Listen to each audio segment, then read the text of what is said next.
Hi everyone.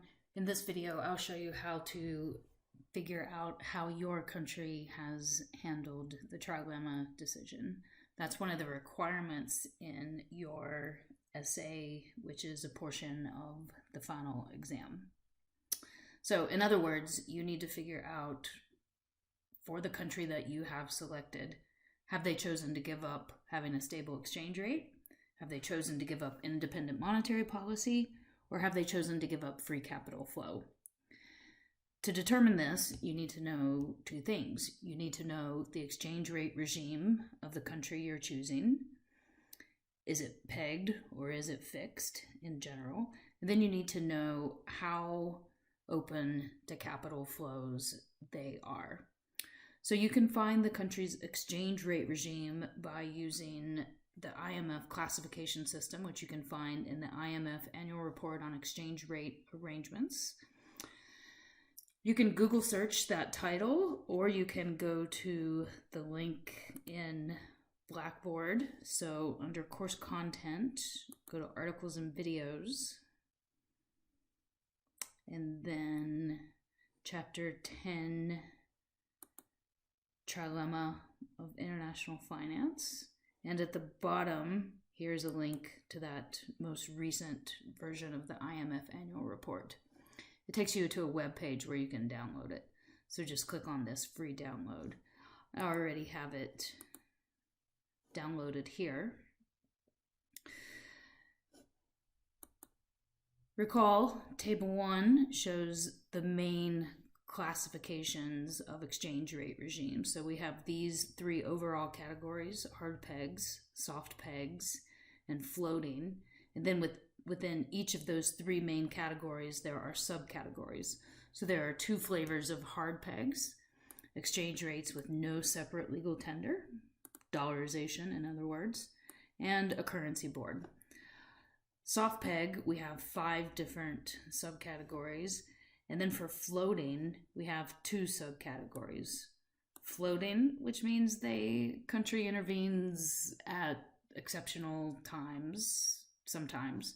And then a free floating, which means very, very rarely does a country intervene.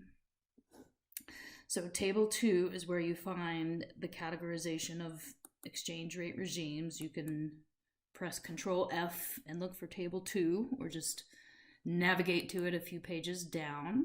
So here you can see all of those exchange rate categories on the left. The ones highlighted are just ones I've used as examples. Okay, we'll go through some examples, specific examples of countries in just a moment. The other thing you need to know is how much capital flow a country allows.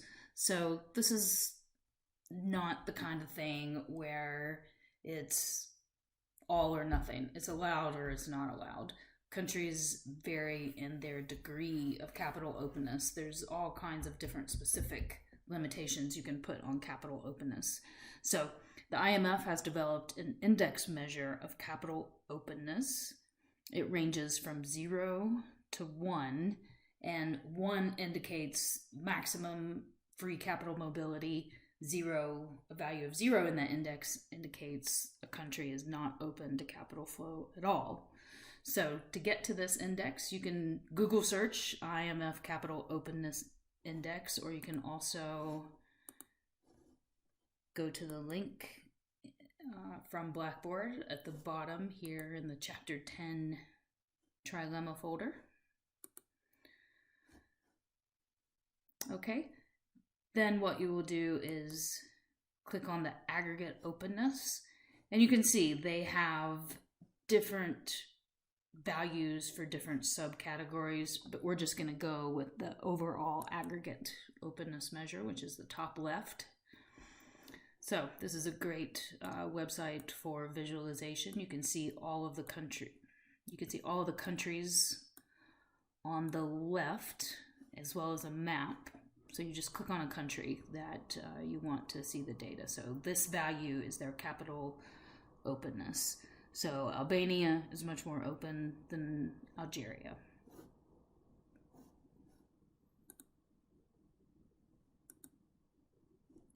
Okay, let's go through a couple examples. Countries with floating exchange rates, they have obviously chosen to give up having a stable exchange rate. That is their trade-off. Any country that has a floating exchange rate, and that would correspond to any country that is in Table 2 called floating or free floating. All of these countries give up having a stable exchange rate, and that's their trilemma decision. They have free capital flow in general, and they have independent monetary policy. Countries that have pegged their currencies have to make a sacrifice. They either have to sacrifice free capital mobility or independent monetary policy. Let's look at Belize as an example of a country with a pegged exchange rate that has given up free capital mobility. So first, we have to find them in the IMF exchange rate classification category, and they are not highlighted, so I'm just going to say Control F. Belize. Okay, here they are.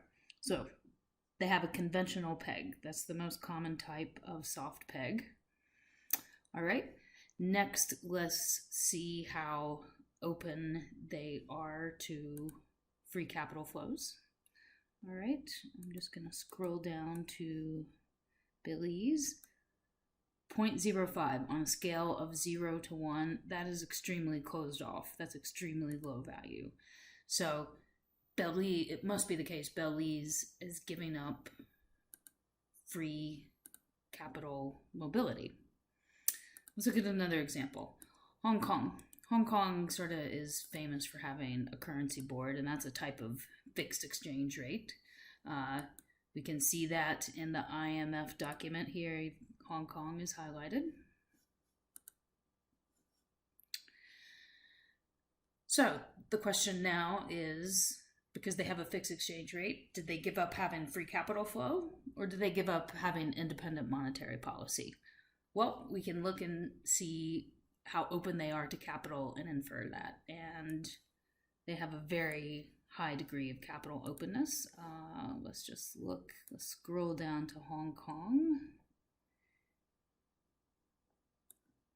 All right, 0.91.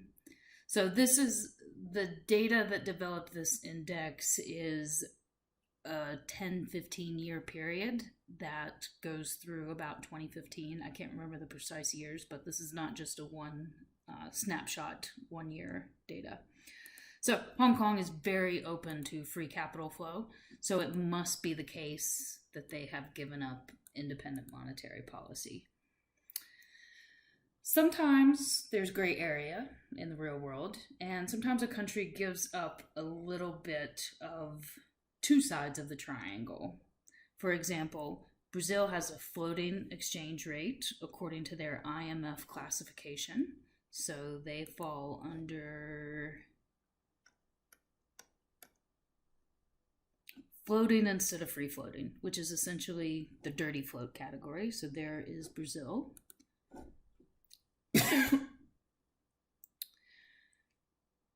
But when we look up Brazil's capital openness index, it's right in the middle, 0.41. That essentially tells us that Brazil has given up a little bit of some degree of free capital mobility, and they've given up some degree of having a stable exchange rate.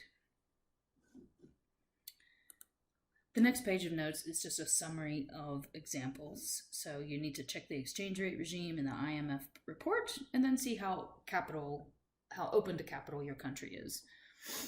If it's very open to capital, if it's a high degree of capital openness, the number's close to 1, then it must be that the country gives up independent monetary policy. If they have a very low rating for capital openness, then they're giving up free capital mobility.